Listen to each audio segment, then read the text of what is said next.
Hello प्यारे बच्चों, स्वागत है आपका। और आज हम स्टार्ट करने जा रहे हैं हमारा केमिस्ट्री सब्जेक्ट का जो चैप्टर चल रहा है एल्डिहाइड कीटोन और कार्बोक्सिलिक एसिड। उसमें हम आज एक बहुत ही इंपॉर्टेंट टॉपिक के बारे में बात करेंगे जो कि आपके एग्ज़ाम की दृष्टि से बहुत ज़्यादा महत्वपूर्ण है। तो उस टॉपिक का नाम है प्यारे बच्चों अल्फा हाइड्रोजन का अम्लीय व्यवहार, जो आज हम स्टडी करने जा रहे हैं। ठीक है, आज हम पढ़ेंगे अल्फा हाइड्रोजन का अम्लीय व्यवहार। क्या पढ़ेंगे? अल्फा हाइड्रोजन का अम्लीय व्यवहार। तो अल्फा हाइड्रोजन का अम्लीय व्यवहार हम स्टडी करने जा रहे हैं डियर स्टूडेंट्स। तो अल्फा हाइड्रोजन का अम्लीय व्यवहार पढ़ेंगे। तो इसमें हमने ले लिया जैसे एल्डिहाइड, एक एल्डिहाइड लेते हैं डियर स्टूडेंट्स। ये ले लिया हमने एल्डिहाइड CH3CHO, CH3CHO, ये एक एल्डिहाइड लिया है। इसके अल्फा हाइड्रोजन का अम्लीय व्यवहार पढ़ना है। अल्फा हाइड्रोजन कौन सा है? ये अल्फा कार्बन है और इससे जुड़ा हुआ हाइड्रोजन क्या कहलाता है? अल्फा हाइड्रोजन कहलाता है।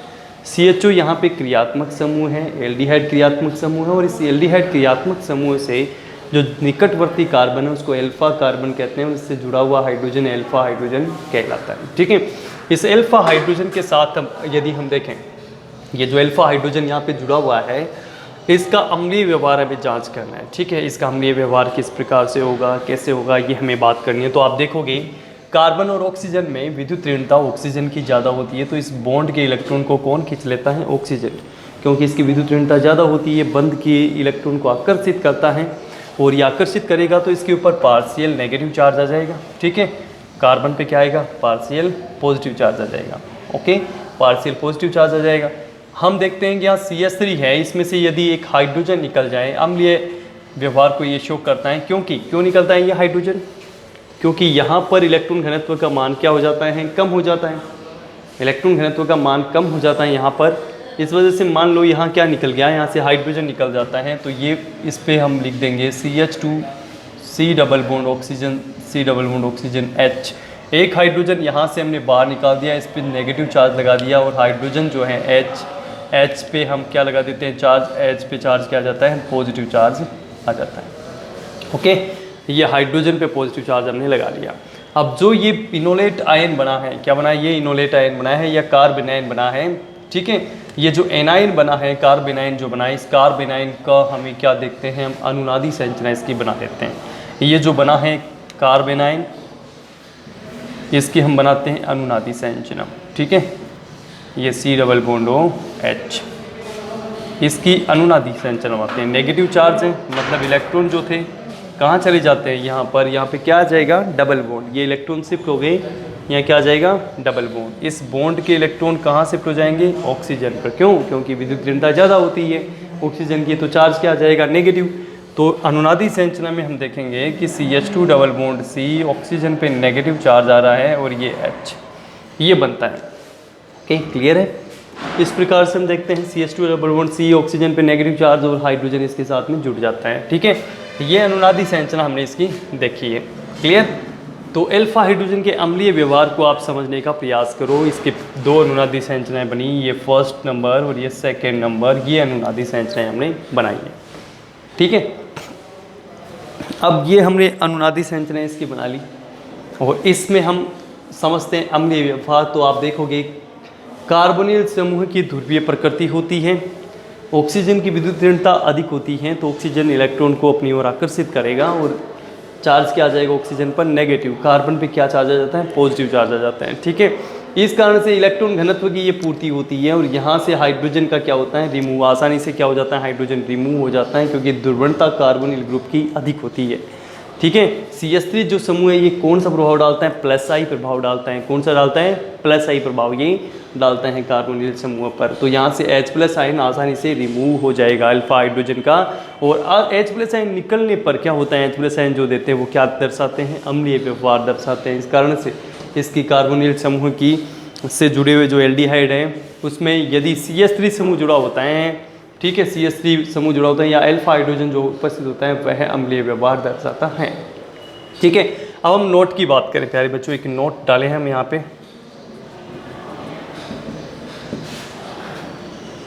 अल्फा हाइड्रोजन के अलावा बीटा व बीटा गामा डेल हाइड्रोजन अम्लीय व्यवहार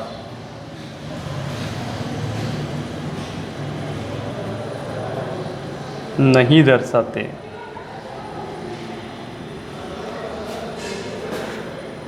तो प्यारे बच्चों देखोगे आप, अल्फा हाइड्रोजन के अलावा जो बीटा गामा डेल हाइड्रोजन होते हैं, इसका मतलब क्या है देखो। जैसे हमने लिखा, एग्जाम्पल लेते हैं, जैसे एग्जाम्पल लिया हमने CH3 CH2 CH2 CH2 CH2। अब आप देखोगे ये एग्जाम्पल लिए हैं 1 2 3 4 5 पेंटेनेल एग्जाम्पल हैं। क्या हैं? पेंटेनेल। ये पेंटेनेल एग्जाम्पल लिए हैं, ठीक है। टोटल 5 कार्बन उपस्थित है, एल्डिहाइड ग्रुप है, इसका सफिक्स क्या होता है? एल होता है, तो पेंटेनेल बोल दिया आपने। अब इसमें अल्फा हाइड्रोजन कौन है? ये तो क्या है? क्रियात्मक समूह है। ये क्या है यहाँ पे? क्रियात्मक समूह। इसके निकटवर्ती जो हाइड्रोजन है ये कौन सा है? अल्फा। इसके पास में क्या हो गया? बीटा। फिर ये क्या है? गामा। और फिर क्या है? डेल। तो केवल ये जो अल्फा हाइड्रोजन है यही क्या दर्शाते हैं? अम्लीय व्यवहार, ठीक है। बाकी ये जो हैं तीनों के तीनों, ये अम्लीय व्यवहार नहीं दर्शाते हैं, अम्लीय नहीं होते हैं, ठीक है, नहीं दर्शाते। इसके पीछे रीजन क्या है? डिस्टेंस बढ़ती जाती है। क्या बढ़ती जाती है?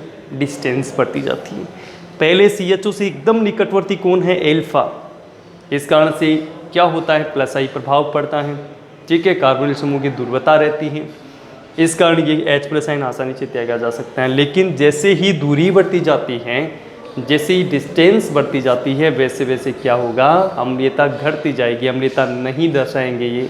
क्यों नहीं दर्शाएंगे? क्योंकि ध्रुवता कम होती है, प्लस आई प्रभाव उतना नहीं पड़ता है, जिस वजह से यहाँ पर हाइड्रोजन का त्याग करना आसान नहीं हो पाता। अतः हम देखते हैं कि ये तीनों जो हाइड्रोजन हैं, गामा बीटा डेल हाइड्रोजन, ये अम्लीय नहीं होते हैं। अल्फा हाइड्रोजन अम्लीय व्यवहार दर्शाते हैं, ठीक है।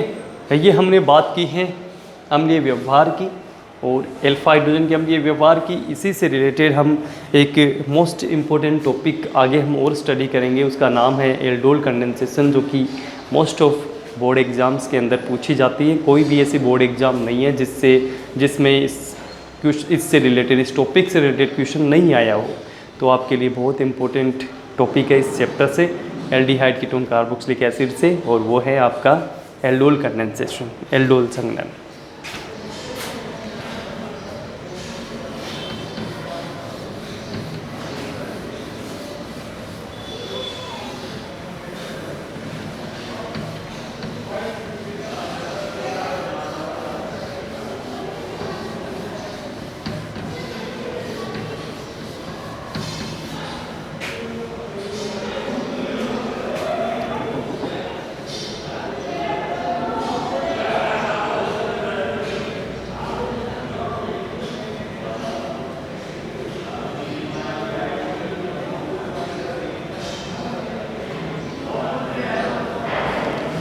प्यारे बच्चों, हम बात करने जा रहे हैं एल्डोल संघनन की। एल्डोल संघनन में हम मैकेनिज्म की बात करेंगे, और इससे पहले हम बात करेंगे इसमें, मैकेनिज्म से पहले हम इसमें बात करेंगे प्यारे बच्चों रिएक्शन की, ठीक है। इसमें रिएक्शन की हम बातें करेंगे।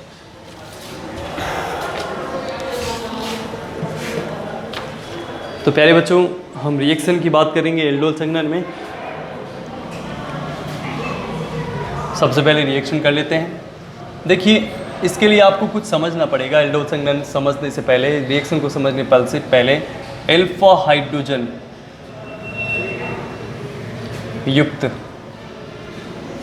एल्डिहाइड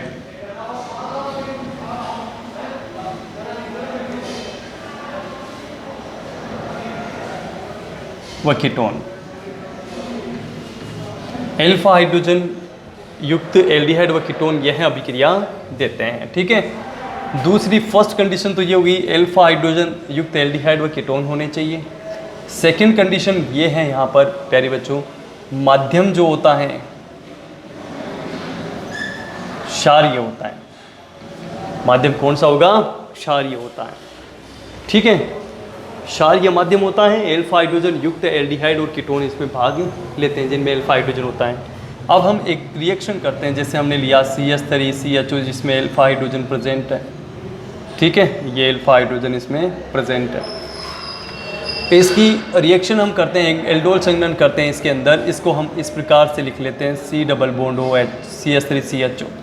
दूसरा अणु हम इसका एल्डिहाइड का ही दूसरा अणु हम इस प्रकार से लिख लेते हैं C डबल बॉन्ड OH। ये दूसरा अणु लिख लिया इसका, ठीक है। 2 मोल ले लेते हैं हम, 2 अणु ले लेते हैं एल्डिहाइड के, एसिटाल्डिहाइड के ये 2 अणु ले लिए हमने प्यारे बच्चों। और ये मीडियम जो होता है कौन सा होता है, क्षारीय मीडियम, बेसिक मीडियम होता है। इस प्रकार से बेसिक मीडियम में रिएक्शन कंप्लीट करते हैं, एल्डोल संघनन कर रहे हैं। आप जानते हो कि एल्डिहाइड और कीटोन में ऑक्सीजन जो होता है उसकी विद्युत ऋणता अधिक होती है, पार्शियल नेगेटिव कैरेक्टर शो करता है, carbon partial positive character show करता है। कार्बन हाइड्रोजन में कार्बन की विद्युत ऋणता अधिक होती है, तो पार्शियल नेगेटिव कैरेक्टर कार्बन पर और पार्शियल पॉजिटिव कैरेक्टर हाइड्रोजन पर होता है। अब देखिए नेगेटिव जो है किसके साथ जुड़ जाता है, पॉजिटिव के साथ, और ये पॉजिटिव किसके साथ जुड़ता है, नेगेटिव के साथ। प्रोडक्ट बनाएं तो क्या बनता है, CH3C OH H CH2 CHO, ठीक है। इस प्रकार से मतलब क्या बन जाता है हमारे लिए, एल्डोल बन जाता है।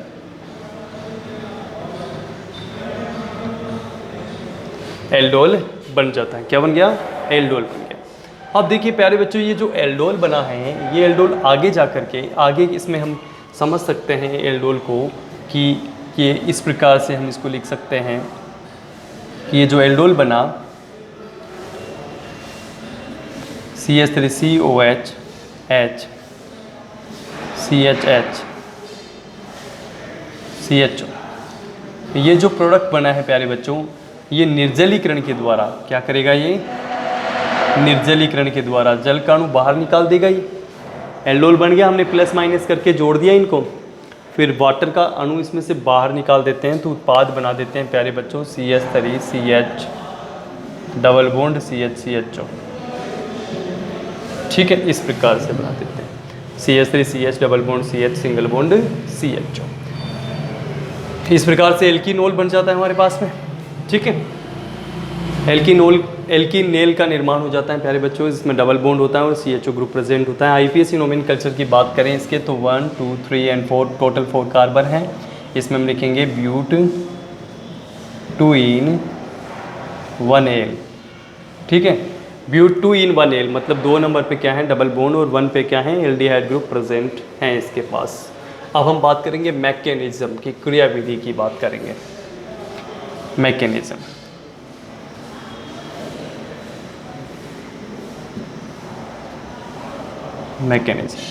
मैकेनिज्म की बात करेंगे एल्डोल कंडेंसेशन की। एल्डोल कंडेंसेशन के मैकेनिज्म में हम इसमें बात करेंगे सबसे पहले फर्स्ट स्टेप की, स्टेप फर्स्ट।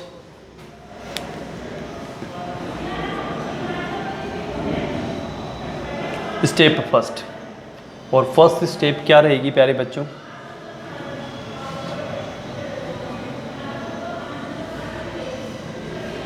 कार्बेनाइन का निर्माण। किसका निर्माण करेंगे, कार्बेनाइन का निर्माण। ये ले लिया हमने CH3CHO, रिएक्शन करा दी है OH माइनस से, यहाँ से H निकल जाएगा और ये OH निकल जाएगा, ठीक है। क्या निकल गया, H2O। क्या बन गया है, CH2 negative CHO। CH2 negative CHO मतलब कार्बेनाइन क्या बन गया है,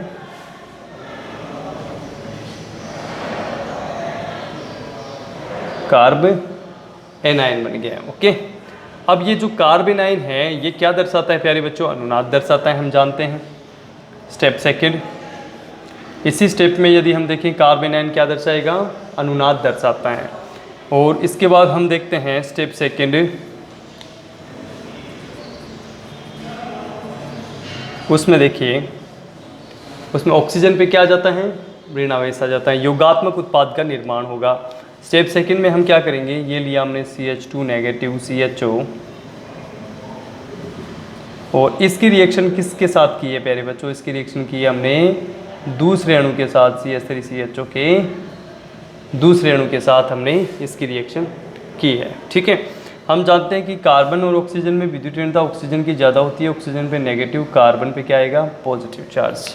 तो कार्बन का जो पॉजिटिव है किसके साथ जुड़ेगा, नेगेटिव के साथ में जाके जुड़ जाएगा। ओके, फिर हम देखेंगे इसमें ये रिएक्शन कंप्लीट करें तो इस प्रकार से लिख सकते हैं इसको, CH3C oxygen minus H and CH2CHO। ठीक है, ये उत्पाद बन जाता है, ये योगोत्पाद हमारे पास में बन जाता है। ठीक है, स्टेप नंबर सेकेंड में। अब हम बात करते हैं स्टेप नंबर थर्ड, एल्डोल का निर्माण।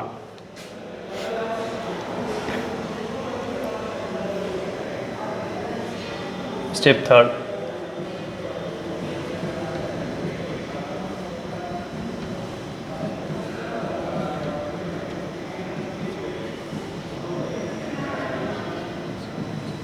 एल्डोल का निर्माण। तो एल्डोल का निर्माण करें तो इसमें देखिए लिखा है CH3C oxygen negative hydrogen CH2CHO। ठीक है, और इसकी रिएक्शन की हमने, ये जो एल्डोल बनाया है, एल्डोल का निर्माण हम करेंगे जो इससे पहले बना था, इसमें हम वाटर की रिएक्शन करते हैं, प्रोटोनीकरण करते हैं। ठीक है, प्रोटोनीकरण करते हैं, हम जानते हैं हाइड्रोजन पे पॉजिटिव चार्ज आता है, OH पे नेगेटिव चार्ज आता है। ये जो पॉजिटिव है किसके साथ जुड़ेगा, प्रोटोनीकरण हो जाएगा, इसका मतलब प्रोटोन ऐड हो जाएगा। ओके, प्रोटोन ऐड हो जाएगा तो यहाँ पर OH माइनस को हम बाहर निकाल देंगे और उत्पाद बन जाएगा CH3CHOH CH2CHO plus OH minus. ठीक है, इस प्रकार से उत्पाद बन जाएगा। ठीक है, अब इसको हम कहते हैं 2 हाइड्रोक्सी प्रोपेनेल, 2 हाइड्रोक्सी ब्यूटेनेल।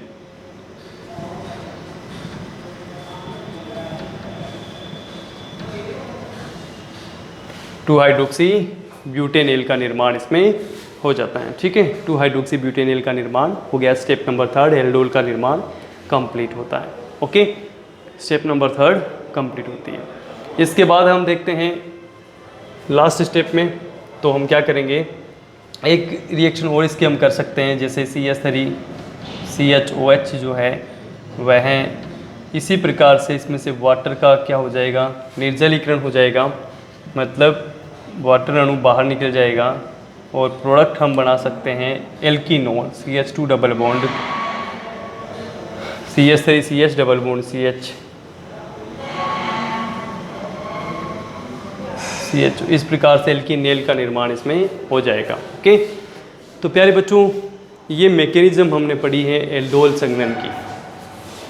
इसमें वही एल्डिहाइड भाग लेते हैं जिसमें अल्फा हाइड्रोजन प्रेजेंट होता है, वही एल्डिहाइड भाग लेते हैं इसमें जिसमें अल्फा हाइड्रोजन प्रेजेंट होता है। जिसमें अल्फा हाइड्रोजन प्रेजेंट होगा वही एल्डिहाइड इसमें भाग लेते हैं प्यारे बच्चों। ठीक है, अब हम आगे पढ़ते हैं, इसमें आगे स्टडी करते हैं। हाँ, देखिए, सबसे पहले हम इसको एक बार वापस रिपीट कर रहे हैं। एल्डोल संघनन को अल्फा हाइड्रोजन युक्त एल्डिहाइड और कीटोन इसमें भाग लेते हैं, जिसमें अल्फा हाइड्रोजन प्रेजेंट होते हैं, केवल वही एल्डिहाइड कीटोन भाग लेते हैं। फिर माध्यम इसका क्या होना चाहिए, क्षारीय होना चाहिए, बेसिक मीडियम में ये होते हैं। तो इसमें रिएक्शन हमने की है, 2 अणु भाग लेते हैं, एल्डोल का निर्माण होता है। यही एल्डोल आगे चल करके निर्जलीकरण के द्वारा एल्कीनेल का निर्माण कर देता है। इसकी जो 3 विधियाँ जो होती है, इसकी 3 स्टेप में ये रिएक्शन कंप्लीट होती है। मैकेनिज्म इसकी 3 स्टेप में होती है। कार्बन आयन का निर्माण होता है, इनोलेट का निर्माण होता है, इसके बाद हम एल्डोल का निर्माण करते हैं। ठीक है, तो देखिए, OH नेगेटिव के साथ में रिएक्शन होगी क्षारीय माध्यम में, तो हम मैकेनिज्म करेंगे, वाटर मॉलिक्यूल निकल जाएगा, कार्बन आयन बन जाएगा, जो कि नाम दर्शाता है।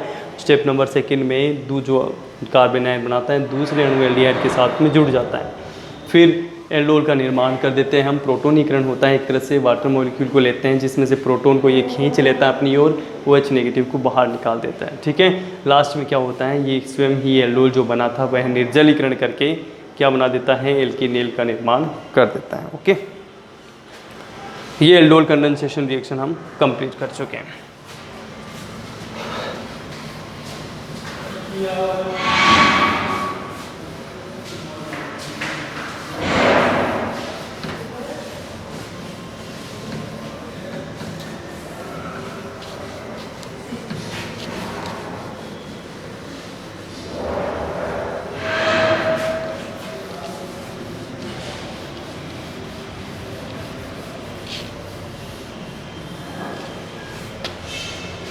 इसके बाद बात करते हैं क्रॉस एल्डोल संघनन की।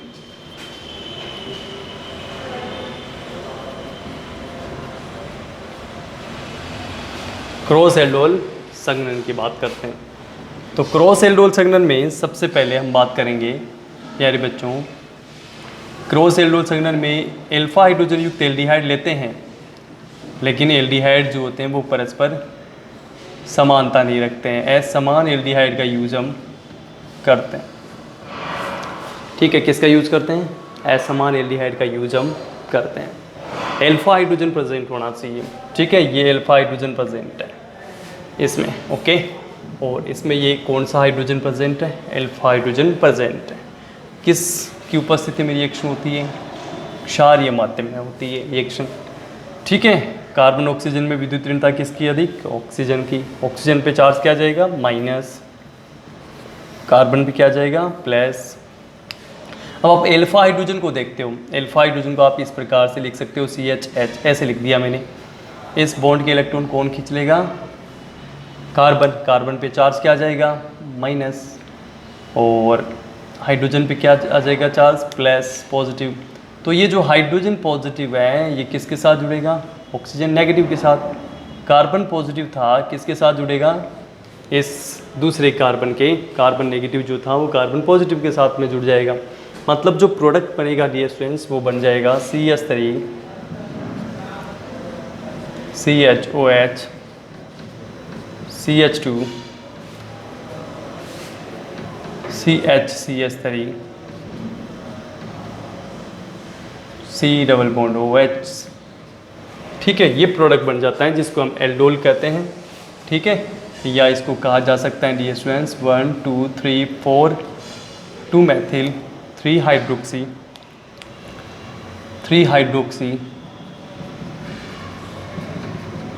2 मैथिल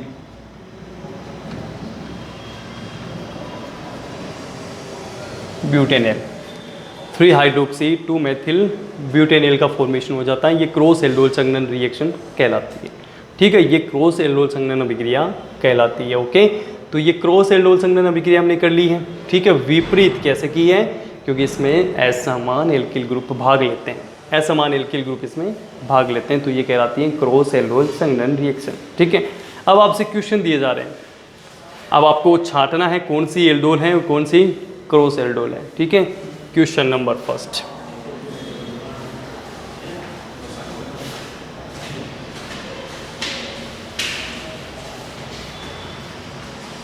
एल्डोल व क्रॉस एल्डोल संघनन को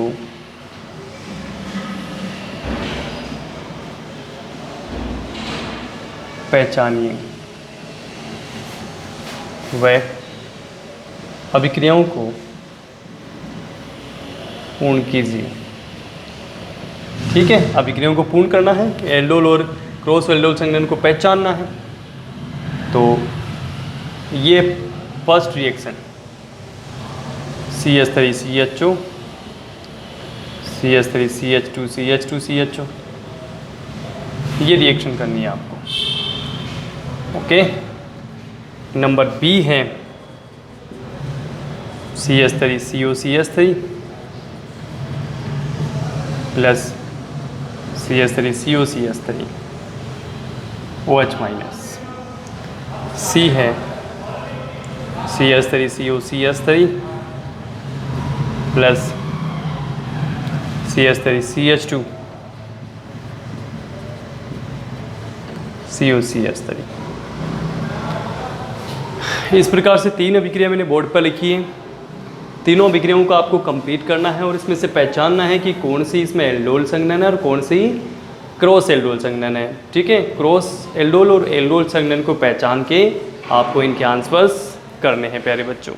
ठीक है, तो एल्डोल क्रॉस एल्डोल संघनन को पहचानना है और ये अभिक्रिया कंप्लीट करनी है, उनकी मैकेनिज्म आपको समझानी है। ठीक है, आज का वीडियो हम यहीं कंप्लीट करते हैं। ये आंसर्स आपको करने हैं और आपकी नोटबुक में आप इनको करोगे। ठीक है, जो परिस्थितियाँ चल रही हैं प्यारे बच्चों, जो इस वक्त की जो परिस्थितियाँ चल रही हैं, सभी लोग घरों में कैद हैं, घरों में बैठे हुए हैं, छूट दी गई हैं, तो उसमें जो व्यापारिक संस्थाएं हैं वो तो खुल गई हैं, लेकिन जो शैक्षणिक संस्थाएं हैं प्यारे बच्चों वो अभी तक नहीं खुल पाई है। तो बच्चों का जो भविष्य है वो इस समय अंधकार में दिखाई दे रहे हैं। बच्चों का भविष्य जो है वो इस समय हमें एक अच्छी रास्ते पे हमें नज़र नहीं आ रहा है। क्यों? क्योंकि स्कूल संस्थाएं बंद हैं। तो आप अपने भविष्य की चिंता करते हुए, आप इस महामारी की चिंता न करते हुए, आपको सुरक्षा इस महामारी से रखनी है। अपने हाथों को नियमित धोते रहना है और जो भी गाइडलाइन जारी की जाती है सुरक्षा से संबंधित, उसको आपको फॉलो करना है, उसको आपको अपनाना है। लेकिन पढ़ाई से आप अपना जो संबंध है वो बना के रखिए। आपको जो टीचर्स पढ़ा रहे हैं, जो मेहनत टीचर्स कर रहे हैं, उस मेहनत को आपको अमल करना है और आप उनकी मेहनत को ज़ाया मत कीजिए और अपनी स्टडी को निरंतर कीजिए। लगातार वीडियोस देखते रहिए, अधिक से अधिक शेयर कीजिए ताकि उन बच्चों तक वीडियोस पहुंच सके जो स्टडी नहीं कर पा रहे हैं, जो नहीं पढ़ पा रहे हैं, उन बच्चों तक वीडियो पहुंच सके। तो अधिक से अधिक शेयर कीजिए, लाइक कीजिए, सब्सक्राइब कीजिए ताकि आपके पास लगातार वीडियोस पहुंचते रहे। और प्यारे बच्चों, लगातार स्टडी कीजिए, इसमें आपका बहुत ही अच्छा होने वाला है, भलाई आपकी है। इसमें वीडियोज़ आपके लिए स्कूल संस्थाएँ डाल रही हैं, आप घर बैठ कर के स्टडी कर सकते हो। इससे अच्छा मौका आपको पढ़ाई का नहीं मिलेगा कि आपको कोई टीचर नहीं डांट रहा है, कोई शिकायत किसी टीचर की तरफ से नहीं है। आप घर बैठ कर के स्टडी कर रहे हो, अच्छे तरीके से आप मोबाइल फ़ोन अपना यूज़ कर सकते हो, अपना लैपटॉप यूज़ कर सकते हो और अच्छे तरीके से स्टडी आप कर सकते हो। कोई भी डाउट है वो आप टीचर से पूछ सकते हो। थैंक यू वेरी मच, धन्यवाद। लगातार आप स्टडी करते रहिए, जुड़े रहिए, धन्यवाद।